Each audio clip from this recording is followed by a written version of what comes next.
तर ही पिशवी बघून तुमका समजलं असत की आज रविवार आणि आमच्याकडे काय असतला. तर नमस्कार मंडळी, तुमचा माझ्या नवीन ब्लॉग मध्ये स्वागत असा.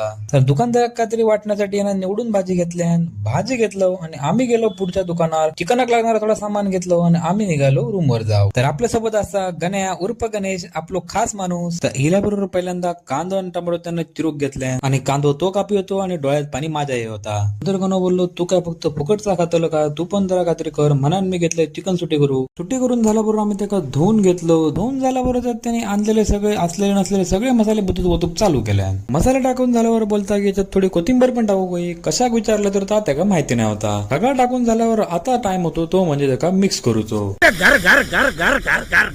मिक्स करून झाल्यावर आठवला त्याका की वाईट त्याच्यात आपण हळद पण टाकू काही. पुढे त्याला कढाई गरम करून तेल तापत ठेवल्या. तापलं तेल हातीन चेक करू गावचं नाही म्हणून त्यात 2 कढीपत्त्याची पानं पण टाकल्या. तेल तापलं तसा त्याने टोमॅटो, कांदो, शिमला मिरची काय होतात सगळं आता जमा केल्या आणि कढईत वधूक चालू केल्या. वाईस त्याका ढवळल्यासारखं केल्या आणि त्याका आठवला आपल्याकडे आला पेस्ट पण ती पण घालूया. सगळा शिजन सगळा ढवळून झाल्याबरोबर आता टाइम होतो तो म्हणजे त्याच्यात चिकन वतूचो. चिकन सगळं वतून झाल्यानंतर त्याका वाईट ढवळल्यासारख्या केल्या, त्याच्यात मीठ घातल्या आणि झाकण मारून ठेवून दिल्या. चिकन बनवा सर 2 वाजले, त्यामुळे मी जास्त व्हिडिओ काढत बसत नाही, डायरेक्ट जॉब बसलो. भेटाय आपल्या पुढच्या ब्लॉग मध्ये. धन्यवाद.